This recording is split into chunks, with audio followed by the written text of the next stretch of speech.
Well, good morning, students. Happy first day of spring break. My name is Dr. G. I am a principal lecturer of Politics and International Affairs. I'm also the associate chair of the Politics and International Affairs Department.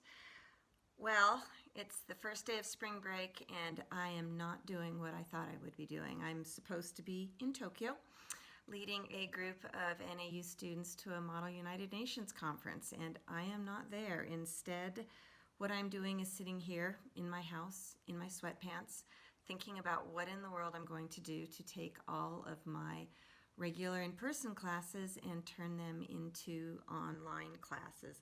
I'm also doing things like figuring out how to make a tripod work with my iPhone, and so far so good, I think. But I just kind of wanted to share some things with you, maybe that you would find useful. And these are things I'm saying to my students in my classes. And I guess the first one is we're going to get through this. This is scary and it's unprecedented, but we shouldn't panic. This is going to be something we can get through. And one of the first things I think we can do to get through this is to stay calm. That there's no reason for us to panic or freak out. I don't think that helps the situation at all. And I think part of being calm is just kind of realizing we're going to be taking this situation day by day. I don't think any of us should be wasting a lot of time and energy, freaking out about what's going to happen in 2 weeks or 4 weeks or what's going to happen with graduation. We just don't know. Things are so fluid and things are changing so fast that I don't think it makes much sense for us to spend a lot of time thinking about that. I just think we sort of go through our day and kind of think about things. What do I need to do today? What do I need to do in the next couple days? And kind of stay focused on that and stay really flexible because we don't know what's going to happen next. Another thing I'm telling my students is be careful who we're listening to. I think we all need to be listening to the experts with the facts and not the extremists with the opinions. I think the freaking out and the panicking is going to happen if we're listening to too much speculation and not paying attention to the people who actually know what they're talking about. So I think that's important for us to realize.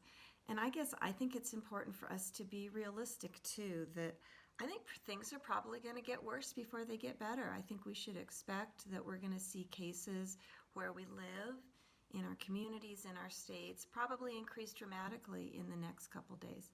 But we shouldn't freak out. I think we should sort of be prepared for that, be doing what we need to do, and just be ready to deal with things in a calm fashion. And I think one of the main things we can do in dealing with things is look for opportunities to help other people. I think we need to be on the lookout for people that are physically, emotionally, or even financially vulnerable and seeing what we can do to help them out. I think we need to be doing the opposite of things like hoarding and taking more than we need and keeping it for ourselves. And I think we need to be on the lookout for those who could use our help. I know my church is getting ready to start preparing and serving food to kids in the schools who don't have maybe enough food at their home and are used to getting breakfast or lunch at school. We're going to sort of step in and start figuring out a way to help provide them with the food that they need. Now, I have 2 college kids. One's an undergrad, and she's here at home because her university has moved all classes online for the rest of the semester. That's dislocating for her. She's having to scramble and figure out, how am I going to get all my work done? What do I need to get done? That's tricky. I have another kid who's a graduate student, and she's in the United Kingdom, so she is really far away. She's trying to figure out what's going to happen with my school. What am I going to do? I know this is hard. This is hard for them. This is hard for you guys. This is hard for us as faculty. But we're going to be fine, and we're going to keep moving along, and I just want you guys to know that we as your professors are thinking about you. We care about you, and we're doing the best we can to get your classes in a way that you're still learning, that you're still getting the material, and that will allow you to finish out this semester well. So take care of yourself and wash your hands. Hello from the PA program in Phoenix. This is Elias Villarreal. I'm the department chair, program director for the program down here.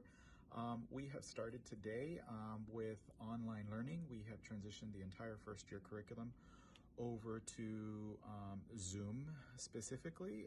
We're 1 week ahead of the rest of NAU since we do not have a spring break in our program. And I just wanted to give students out there a few tips on being successful. So make sure you first know which platform your instructor is using. So that would most likely either be Zoom or Blackboard Collaborate Ultra over on the main campus. Either which that you use, make sure that you have the link and that you find how to access the course. Show up on time if the course is being held synchronously or live streamed, and if it's being offered asynchronously, then make sure to watch the recording after. Most of these courses are being recorded as well, so find out from your instructor though if they have recording on. They may not be turning it on to encourage you to show up to class at the same time and date that it's usually offered, so check with your instructor about that. Also keep in mind that you'll automatically most likely be muted upon entry into the room, so if you have a question or want to speak up while the session is going on, you want to get the instructor's attention by unmuting yourself or click the button in Blackboard Collaborate Ultra to raise your hand and ask a question. Also check with your instructor if your webcam needs to be on.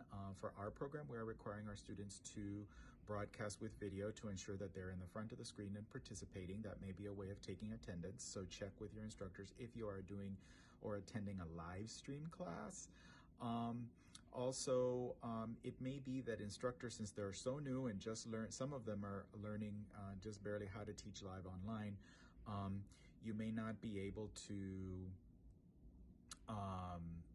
ask a question and they may not be able to get to it. So feel free to type your questions into the chat box and instructors will get back to you by email or by phone or by Zoom or otherwise later on in the day to answer your questions about something that went on in a class that was live streamed.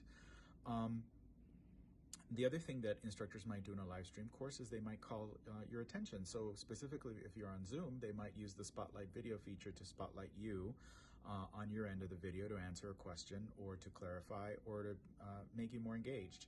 On Blackboard Collaborate Ultra, they may also do the same thing by spotlighting your video. So keep in mind that that may happen.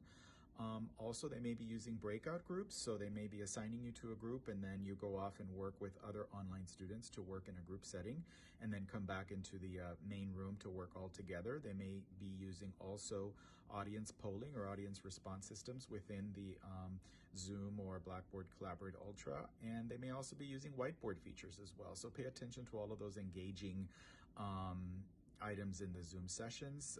You should participate to make your experience a lot better. Also, the chat app can be a little bit disruptive. So I would say that if you're going to use the chat box at all, I would use it to ask questions of the instructor, and keep in mind they may not get to you right away and they may get to you later. But I wouldn't use it to chat amongst each other because the instructor does get a chime every time there is a chat that's posted. So less is more on the chimes.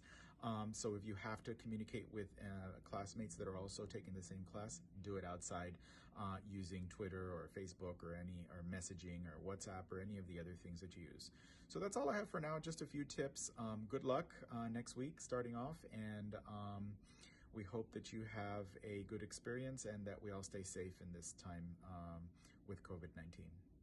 It's the beginning of spring break. I hope this message finds you well.